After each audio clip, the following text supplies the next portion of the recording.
Olha aí que beleza! 99.956 é o que falta para o nosso querido Monza personalizado virar. Faltam, portanto, 44 quilômetros.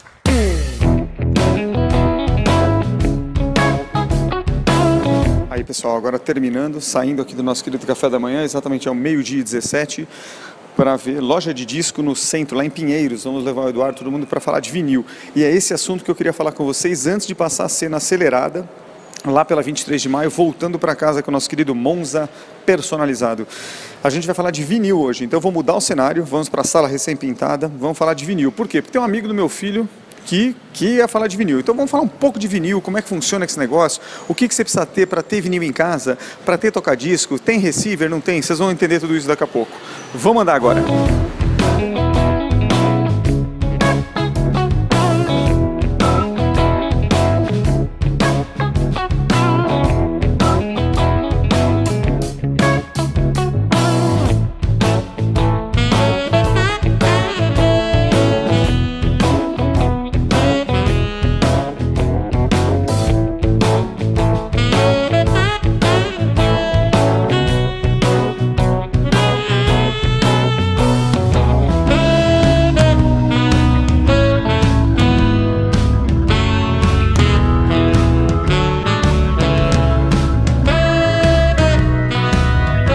Muito bem, pessoal. Monza Experience, mas tem uma novidade. Eu falei outro dia que a gente ia falar de vinil. Vocês começaram o vídeo dessa semana.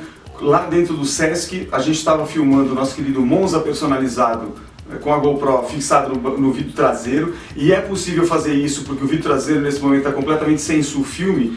Então, já que ele está sem sulfilme, a gente consegue colocar uma câmera e filmar com toda a precisão possível.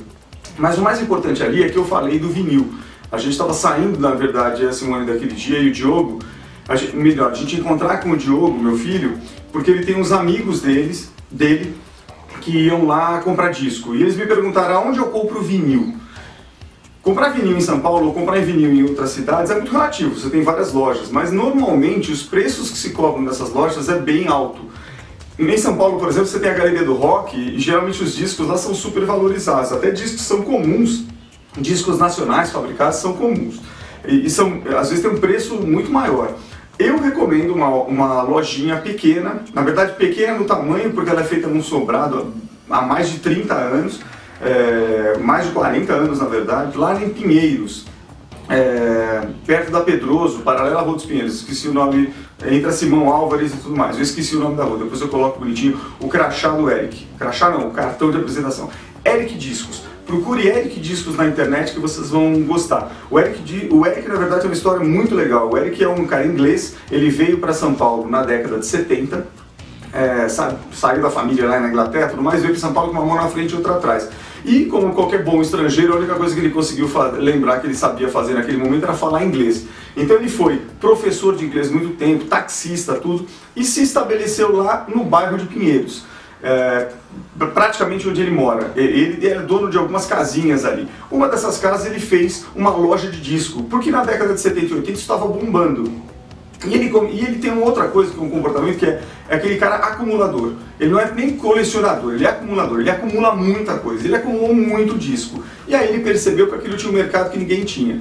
Com a caída do vinil na década de 90, praticamente com o surgimento e o domínio do CD, que acabou entrando naquela época, o Eric fez o quê? Continuou no mercado. Ele até entrou com CD na loja, mas o forte foi o vinil. O fato é que ele está lá até hoje. Recomendo que vocês visitem, porque na verdade a casa ali é um labirinto de discos de todos os tipos. Rock, metal, clássico, estrangeiro, infantil, tudo que você pode imaginar você compra no Eric Discos. E é um preço muito razoável e em bom estado. E fora isso, o Eric, ele viaja pelo menos uma vez por ano, é normalmente o que a gente fala lá com o Cris. O Cris é o ajudante dele só há 30 anos, que está lá também, agora até com o filho, já está com o cabelo quase branco, ajudando do mesmo jeito. Então, esse cara viaja, o Eric viaja pelo menos uma vez por ano para a Inglaterra, para a Europa, e de lá ele traz na bagagem uma pancada de discos, porque lá fora muitos LPs ainda são fabricados.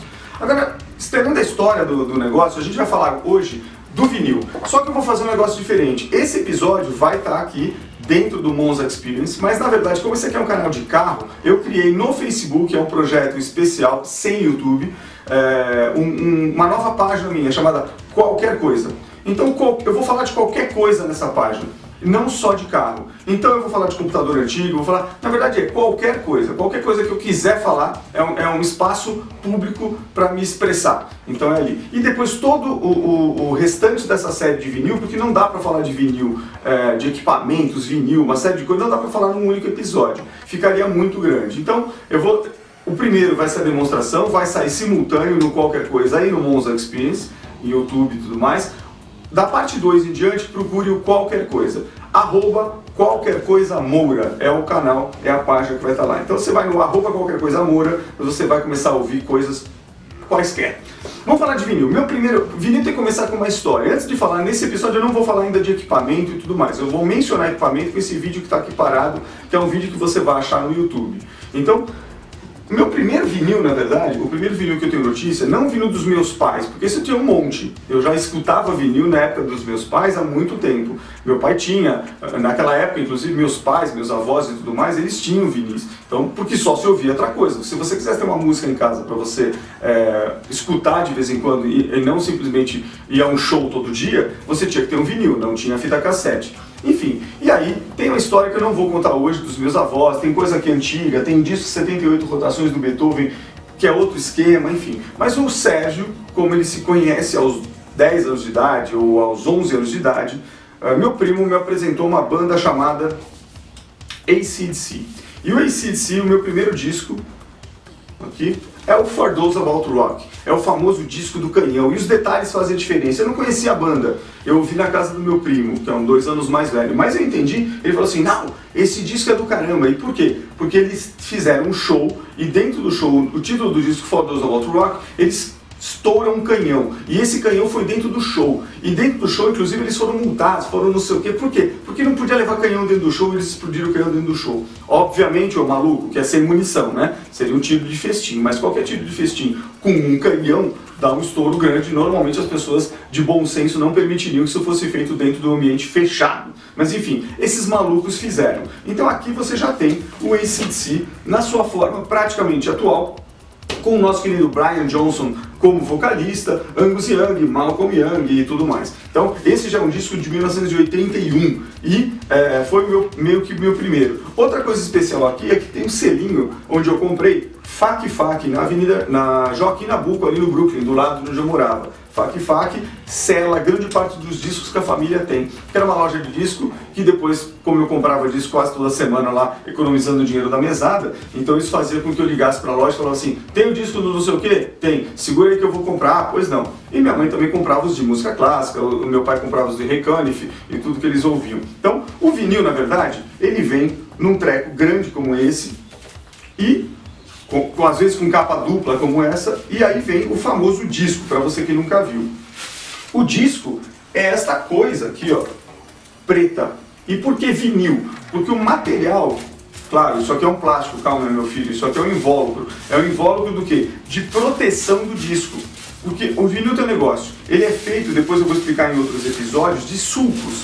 A agulha, que é o que vai fazer a música ser transmitida para o seu equipamento de som, ela depende de entrar nesse sulco do disco. Então, ele tem essa forma, a agulha percorrendo. Eu vou mostrar depois com detalhe, tem vídeo ajudando e tudo mais. O vinil tem esse nome porque esse material preto aqui, que pode não ser preto, você pode achar discos de várias cores, inclusive transparentes, com motivos, com fotos, com tudo que você pode imaginar. Os mais comuns são na cor preta. Esse material aqui, ó, é o vinil. O vinil é uma espécie de um plástico, entendeu? Ele vem com um selinho aqui no meio.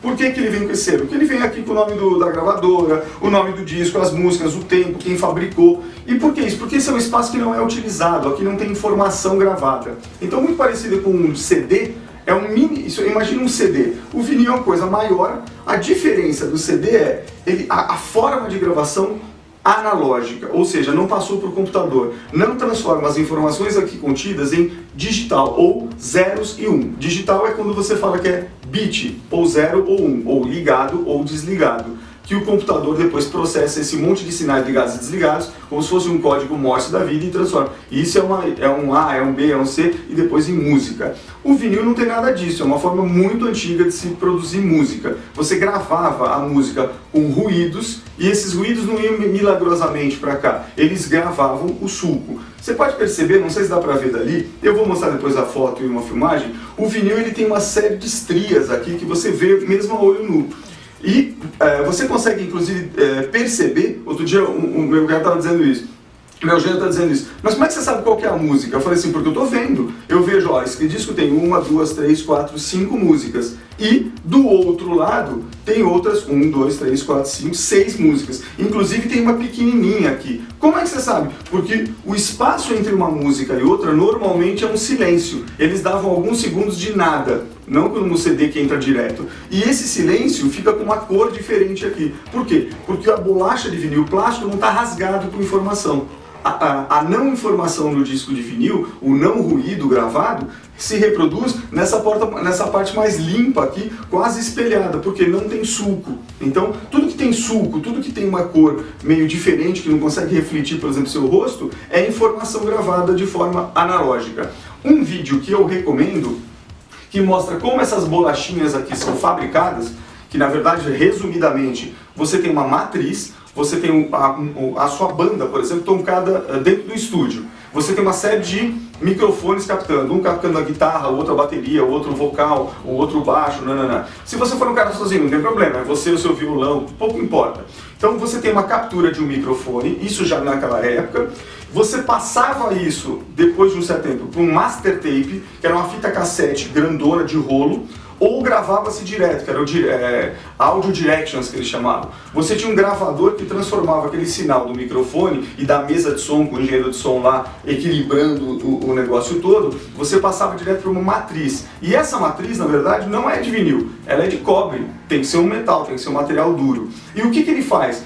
Uma agulha especial grava, como se fosse gravar um CD. Ele grava, ele pega aquele disco de metal e rasga aquele disco, linha por linha, nesses milhões de sulcos, de forma o quê? De forma circular. E ele vai sempre da borda da borda externa para a parte interna do disco. Então ele vai fazendo esse sentido, entendeu? E geralmente no quê? O disco sempre roda no sentido horário. Por quê? Porque se convencionou fazer dessa forma. Então ele diz no sentido horário, ele vai percorrendo. O tamanho dessa brincadeira aqui neste disco, ele dá mais ou menos os 18, 19 minutos de música de cada lado. A banda toca, é gravado numa matriz. Essa matriz já sabe que vai ser um precursor do vinil. É a matriz para fabricar cópias. Essa matriz vai ser rasgada por uma agulha, o som da banda vai sendo colocado nos sulcos. E nesses sulcos, nessa bolacha de metal. Essa bolacha de metal depois vai entrar numa máquina.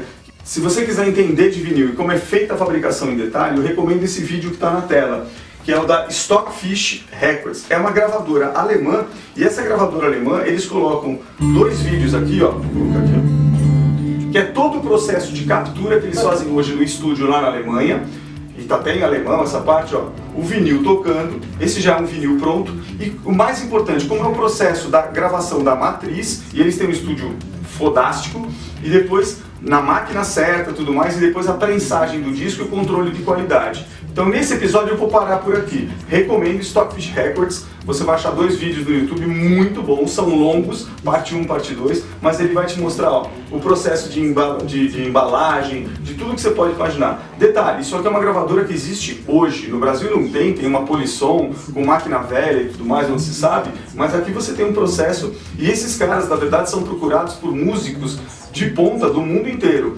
Não muito na parte do rock, mas o cara clássico e tudo mais. Esses caras são foda. Com isso a gente vai terminar esse nosso querido vídeo, parte 1 do vinil, e agora no canal Qualquer Coisa Amor. Valeu, galera! Olha lá, estamos aqui de volta. Mais um episódio do nosso querido Monza Experience, que ultimamente está trazendo não só Monza Experience, está trazendo experiência de tudo, né? Uma coisa importante, nós estamos aonde? Na pista de teste que o Tonela não usa. Por que ele não usa? Porque ele tem uma pista de teste exclusiva dele. O Tonela é dono de metade da cidade lá e tal. Então ele tem uma pista de teste exclusiva dele, a CET de lá faz tudo pra ele, aquele negócio todo. Mas a gente aqui não tem nada disso. A gente aqui, a pista de teste é na famosa Avenida 23 de Maio. Então estamos a bordo hoje do nosso querido 500EF, que ele está, na verdade, com 480F, né? Os 20 cavalinhos já foram com esses 240 mil quilômetros que ele já tem rodado, mas enfim. Então estamos a bordo aqui do meu 480F, e na 23 de maio. E qual é o circuito do teste hoje? O circuito do teste é simples, né? A gente vai percorrer a 23 de maio até ali a entrada da desgraça. A entrada da desgraça fica naquele acesso a 23 de maio e também ao Parque da Luz, se a gente conseguir, não tiver muito trânsito, né? Se não, esquece. E aí você faz o retorno por cima da 23 de maio, retorna perto da famosa Pinacoteca do Estado, né?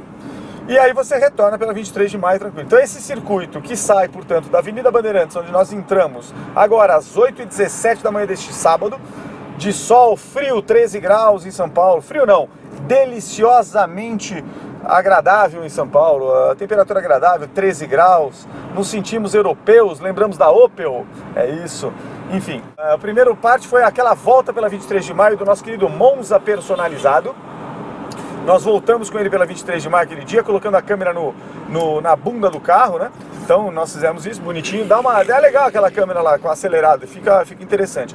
Dessa vez nós vamos colocar a câmera aqui na 23 de maio na frente do 500EF, para pegar justamente, fazer aquele negócio aqui, ó, colocar a câmera aqui para percorrer, para pegar de frente aqui mais a direção. Ficou legal aquela filmagem da praia. E vamos colocar também no episódio de hoje o famoso Bitter Diplomat CD. A pergunta é, o que você está falando? É mais uma carta do nosso querido Super Trunfo. Essa carta do Super Trunfo Bitter. Bitter é uma marca como se fosse aqui no Brasil a Puma. Puma e esses derivados. Eram carros que eram feitos utilizando mecânica de outros carros. No caso da Bitter, lá na Alemanha, na Suíça e tudo mais, depois eu vou falar mais sobre isso em off, porque eu consegui também uns vídeos e fotos da Bitter, do Bitter Diplomat, que é o modelo do carro, isso é década de 70, 75 e tudo mais. Então eu vou falar da Bitter, do cara que inventou, da parceria dele por acaso com a Opel, e o que ele fez, o que ele não fez. E é uma empresa que, infelizmente, acabou não dando certo, como todas essas empresas personalizadas, né? Puma e tudo mais, ele sobrevive por um tempo, tem uma galera que paga uma grana nesses carros, geralmente eles são mais caros do que os carros que originaram a mecânica deles, né? Nem sempre são melhores, até porque eu acho pouco provável que um cara de fora, sem qualquer conhecimento de engenharia, sem todo o investimento que a indústria automobilística faz em projeto, engenharia e tudo mais, especialmente nos dias de hoje, eu acho pouco provável que ele consiga fazer um carro melhor do que o que sai de fábrica. Mas enfim, eram tentativas da época, que por acaso foram imitadas no Brasil, Gurgel, Puma e tudo mais, e outros que eu não lembro o nome, né? Então, outros menores até. A Puma é a que mais marcou, e o Gurgel, sem sombra de dúvida, baseado nos refrigerados a ar da Volkswagen. Então é esse que é o Puma também, até o GTB, depois na parte do Opala 6 cilindros, né?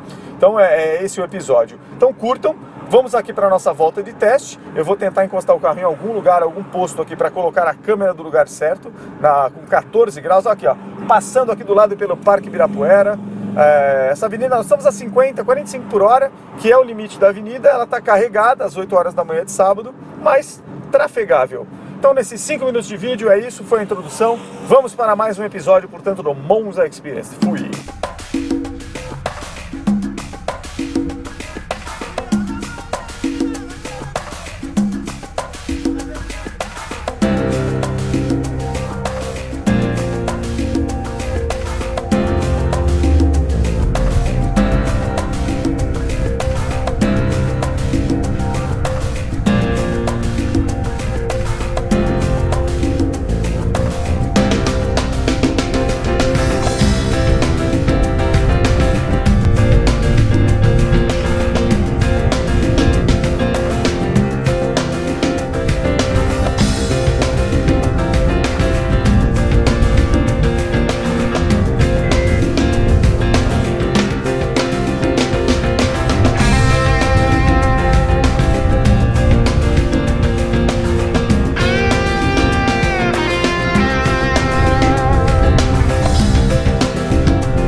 temos 3 minutos e meio para falar do Bitter CD Diplomat. Vamos falar da Bitter primeiro. A Bitter, Eric Bitter Automobile, é o nome da fábrica, fundada em 1971 por Eric Bitter, que era um ex-piloto de corrida. Ela se firmou como uma marca premium de luxo, produção alemã e austríaca. Começou a produzir em 1973 e foi até 89, vendendo nos Estados Unidos e Europa.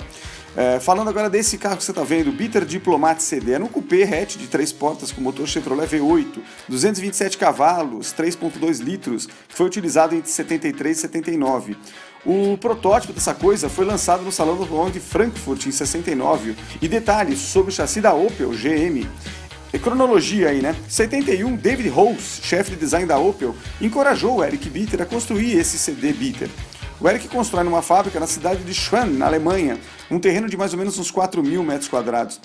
Aí ele pede ajuda para uma empresa, Bauer, de Stuttgart, que era uma pequena empresa que produzia protótipos de alta qualidade, conhecida por isso. Tinha sido fundada em 1910 e já tinha produzido para todas as marcas, BMW, Lambo, Porsche, Targa, Opel, Kadett e tal. Em 73, o CD Bitter é lançado, aonde? No Salão de Frankfurt, e Eric recebe 176 encomendas iniciais que deixou animado, que não chegaram a ser totalmente fabricadas, porque desistiram em função da crise do petróleo. Ele se ferrou. A meta do Eric era construir 200 CD Bitter por ano, mas ele nunca conseguiu fazer isso. Em 73 vendeu apenas 6 carros, 99 no ano seguinte, e em 75 teve seu pico, com uma produção de 99 unidades. Já em 2003, mais recente, Bitter tenta voltar a produzir baseando-se no Honda Monaro, que eu vou soltar a foto aí, mas a produção australiana lá tudo mais não vingou.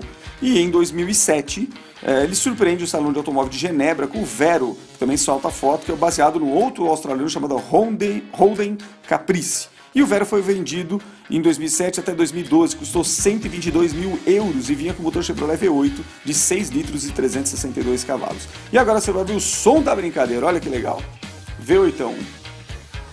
Olha lá. Ainda não é o som, desculpem a falha. Estamos verificando o vídeo. Olha o design que bonito, entendeu? É uma carta Super Trunfo, solta a imagem oficial e solta a imagem do Super Trunfo. Olha, eu consegui achar a foto oficial do Super Trunfo.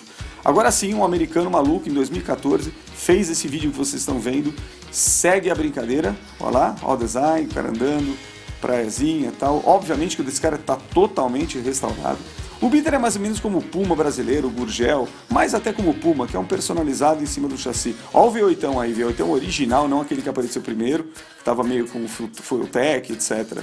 Esse é um V8 bonitão, ainda daquele de 200 e tantos cavalos. Ó, restauradaço. Agora sim, vamos ao som da brincadeira na estrada. Bitter Diplomat CD.